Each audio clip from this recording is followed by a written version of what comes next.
What's up, everybody? Welcome back to Watch Darius TV. I am back with another review, and this one is of Invincible Season 2, Episode 4. It's been a while. This is the mid-season finale, by the way. So if you like this video, like, comment, and subscribe, and share the video for all things Invincible. Let's begin with this episode, okay? So this was a wild episode, man. I saw more action in it than I've seen in probably most of the whole show. We get an insight on outer space, Viltrum stuff, all kind of stuff, all type of space fighting stuff like that in this episode. Completely wild. So basically, the episode starts with Omni Man. It's right after all the events that happened at the end of the first season. He flies into outer space, and we see that Omni Man's been flying basically through space, through like different areas, just flying everywhere basically. And he's been flying so long, he even develops facial hair. He's been in space for so long, just traveling.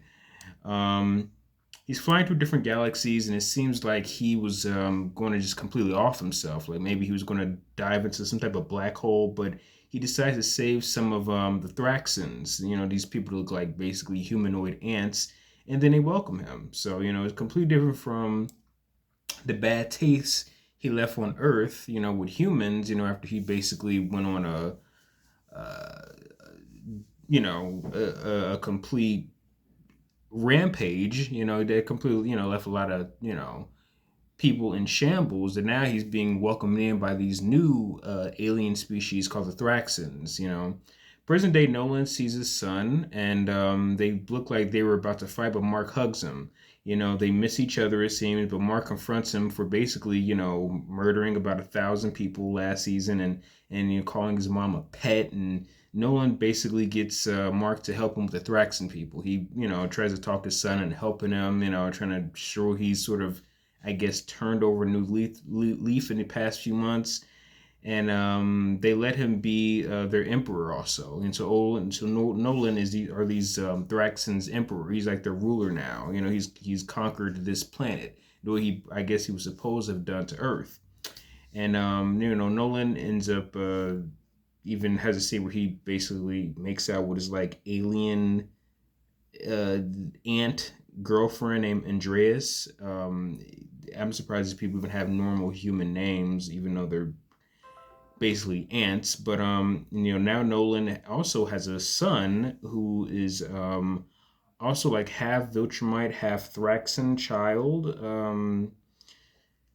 Yeah, I don't know how in the world that doesn't seem like that should have even been created, but that's some of the stuff I think I remember seeing in the comic books. So basically, Mark is like, you got to be invincible, kidding me. Of course they cut him, cut out what he was really saying because put in a title card, but yeah, that was pretty wild. Anyway, so Debbie also is having her own thing where she's just sort of walking aimlessly, kind of similar to the way how Nolan was just flying aimlessly throughout space. She's just walking aimlessly, and she goes to Nolan's tombstone, and after everything she's been going through, she just realized her husband was a complete fake. He was a fraud, and just living, I guess, a double life. And she comes to terms with that in this episode, it seems.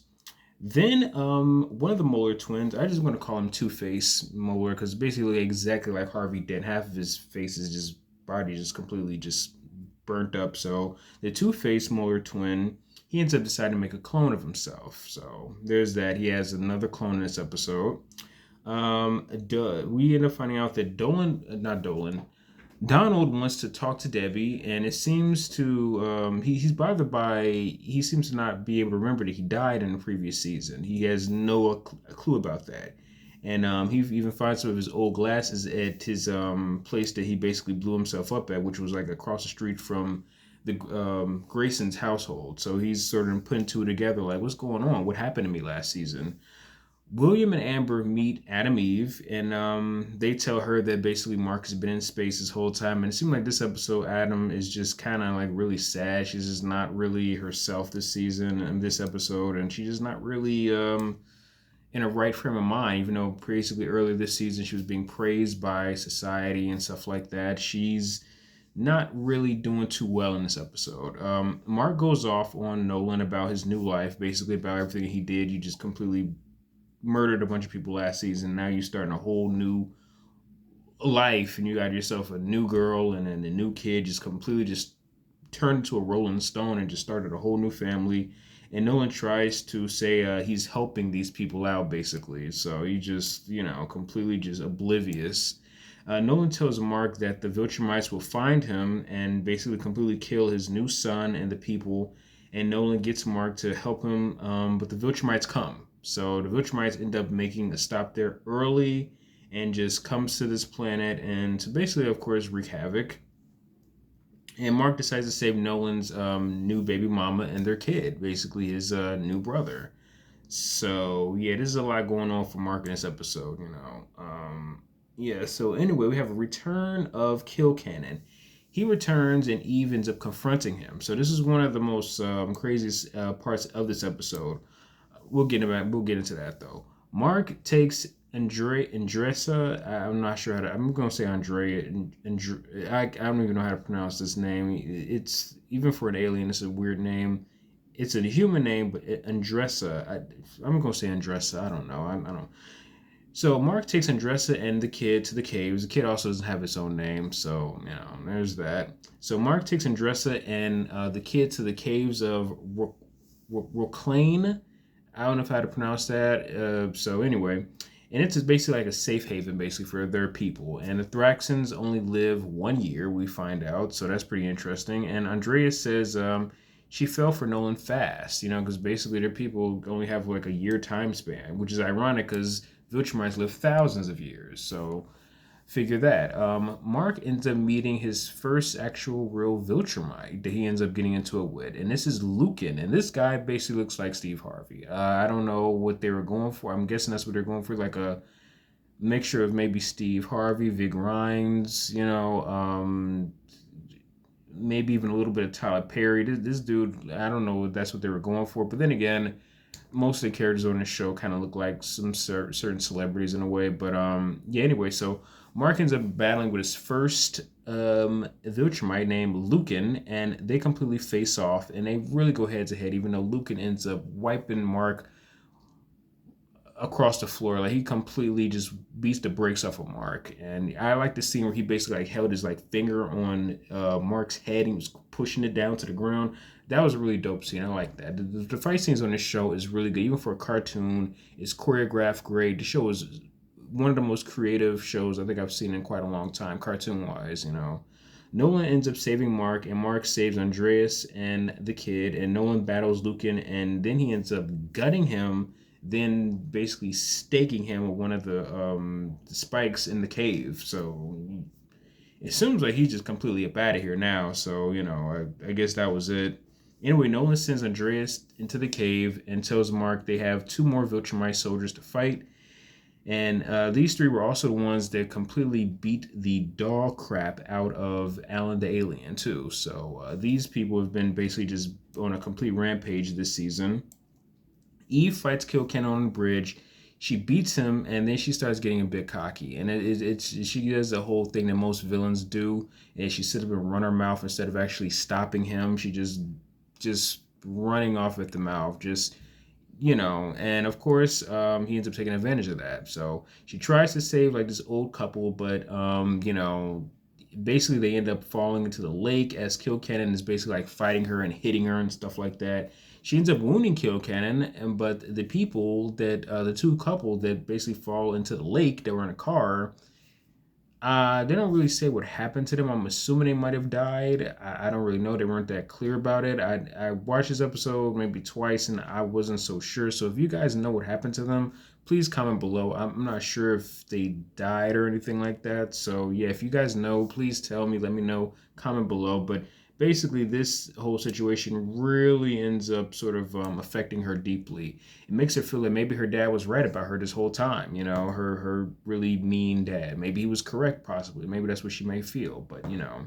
Debbie is at home. She's looking at old photos of Nolan, and Art comes over to the house. And Debbie tells Art she's sad over Nolan and stuff like that. And basically, Art sort of gives her really encouraging words to make her feel better and stuff like that. And just basically says something that could really make her feel better and, everything she's been going through. And, Nolan tries to find, not Nolan, I mean Donald, tries to find info on what happened to him. And he ends up seeing a video of basically how he died last season, about his whole interaction with Omni-Man, with his spine and him basically blowing himself up, and he's completely jarred by this. So there's that. He finally figures out what's going on. Nolan comes back and sees the Thraxans were completely wiped out by the three Viltrumites, and he ends up taking some of his anger out on Mark.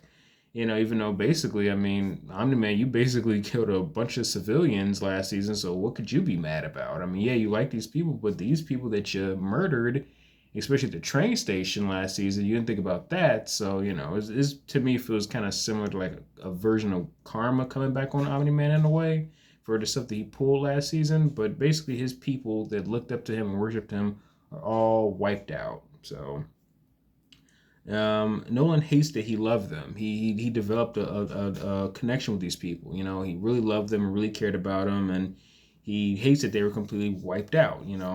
After Lucan dies, the two Viltrumites, Thula and Vidor, they basically care less. It's just the Viltrumite culture. If somebody dies, I guess they're considered weak. They weren't strong enough to live. That's the Viltrumite type of mindset. So Nolan faces off with Vidor as Mark basically attacks Thula. Thula has this like type of long hair with like a knife on it, and she swings that around. That's really dope. I like that. And Nolan tells Mark to basically stop holding back, which is funny because he went from telling Mark to basically just don't think, just fight, basically. Whereas last season he was telling him, think, Mark, think. So it's the complete opposite now. So Nolan basically tells Mark to, like I said, to fight to kill. Basically, that's the only way he's gonna be able to survive against these people, to completely stop holding back like he's on Earth. And there's that. Mark ends up completely whooping Thula, and she shanks him though with her her knife that's wrapped around her head. So she basically stabs him up, and then Nolan ends up killing Thula with some weird type of like he elbows her in the mouth and crushes the. I never seen anything like that before, but this is Invincible, so they'll think of all kind of crazy ways for them to kill off people. So Nolan somehow like elbowed her in the face or something like that. But anyway, so Lucan comes back after basically I don't even know how he even survived that, but he comes back and he ends up breaking Nolan's back before he ends up passing out, and there's that. I don't know how he survived that, but he's a Viltrumite, so hey. Then we tell Cecil she wants basically all the donations of the events that happen in Chicago to go to all the survivors and stuff like that. She doesn't want any money from Cecil because she feels like, Cecil will try to basically own them with the money, and, she doesn't want to deal with all that nonsense basically with Cecil. Mark, man, Cecil is like the what's the guy from the Avengers? He's the hold on 1 second. So like I was saying, Cecil is basically like the Nick Fury of this show, I would assume. He's in charge of this group of superheroes, so she don't want to deal with no, Nick Fury all breathing down her neck with this holding the money over her family's head. So she's done with that. Mark sees Lucan and Nolan being taken by the Viltrumites, and they're both basically on stretchers. And Nolan tells Mark to read his books. So I guess Nolan has some books hidden that we just finding out now. And ironically enough, back on Earth, Debbie is throwing his books away. So I'm assuming we're going to figure out what the heck those books are about in the second half of the season.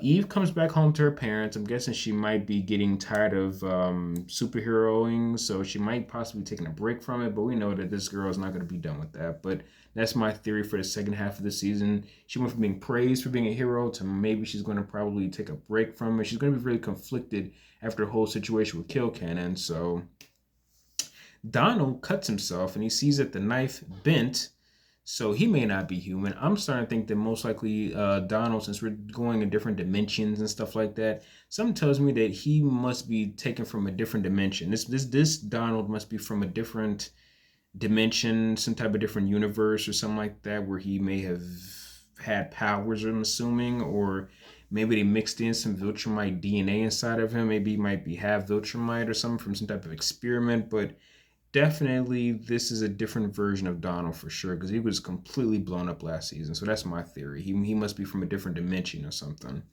Mark wakes up and we are introduced to another very powerful Viltrumite. This one is called General Craig, and he's told basically Nolan will be killed, and Mark will be sent to Earth to continue Nolan's work. So this is going to be even crazier. First, it was his dad's job to rule over Earth. Now it's going to be Mark's job to continue his dad's work. He is told to either basically kill or be killed with, everyone else basically. So yeah, also the guy that's doing the voice of General Craig is I forgot, Clancy Brown, I think his name is. He basically does the voice of Krusty Krab, I know. And I forgot, I think that's his name. He also basically was on that show, Gen V, of course, as the dean of the school, I believe it was. I forgot. I just only saw the show like about 2 days ago. So it was such a long time ago I was watching Gen V. But anyway, so he very booming voice. I like his voice, and I like, well, hold on, let me see. What's the other guy's name? Yeah, so basically Clancy damn, what is his name? Is it Clancy Brown? I think his name is. Let me see. Clancy Brown. He's doing the voice of General Craig. And I also love the voice of Keith Davis. Yeah, Davis, I think his name is. Let me see. Is Keith Yeah, it's Keith David. Okay, those two guys got, the best voice for voiceover stuff ever, so I'm happy he's going to be on his show doing General Craig. I'm not really sure about him. I don't remember reading much about him in the comic books, but basically this guy looked like he is not to be messed with. And yeah, so wild episode. I don't know where's Mark going to go from this point forward, because basically his dad is up out of here. He's sort of all alone. I know that these new Guardians are not going to be able to help him with these Viltrumites, so he's in a pretty crazy place to be in, basically forced to rule over Earth. So that's wild. And then basically the episode ends with the Two-Face Molar now goes by King Molar, and he has his clone working for him. The clone Molar poisons King Molar twin and kills him. So now it's back to square one now with the molars. There's been this whole switch up, but now the clone one is now going to be the new molar twin. I'm assuming he's going to make a clone, so we'll be back to seeing the molar twins sometime again. But they switch out, one dies, and so there's that. That's how the episode ends. This episode was pretty wild. I can't really think of too many theories. If you guys have any theories of what you guys think is going to happen in the second part of the season in January 2024, let me know. I really can't think of what I feel is going to happen the rest of the season, but it's pretty wild. Definitely going to see a lot more of the Viltrumite stuff going on. I don't know what Mark is going to be able to possibly do, but this episode was pretty wild. The action was phenomenal. I was surprised that one Viltrumite guy, the one like Steve Harvey, I forgot his name, Lucan. I'm surprised he was able to survive everything that happened to him, but wow, that was pretty crazy. If this first wave of Viltrumites were this wild, I can only imagine how the rest of them are going to be like, how crazy it is. This was a wild episode. I unfortunately can't think of too many theories of what I think is going to happen. But if you guys have any theories, please comment below. Man, this season has been phenomenal. I cannot wait till January 2024 to see what they're going to do. You already know on this channel I'll be doing a review of the second half of this season. So please like, comment, and subscribe, and share this video for all things Invincible. Thank you for watching my video, guys, and I cannot wait till next year to see the rest of this season. We waited 2 years for this show, and it's been pretty good this season, so keep it up, Robert Kirkman. This show is phenomenal. So thanks for watching my video, guys.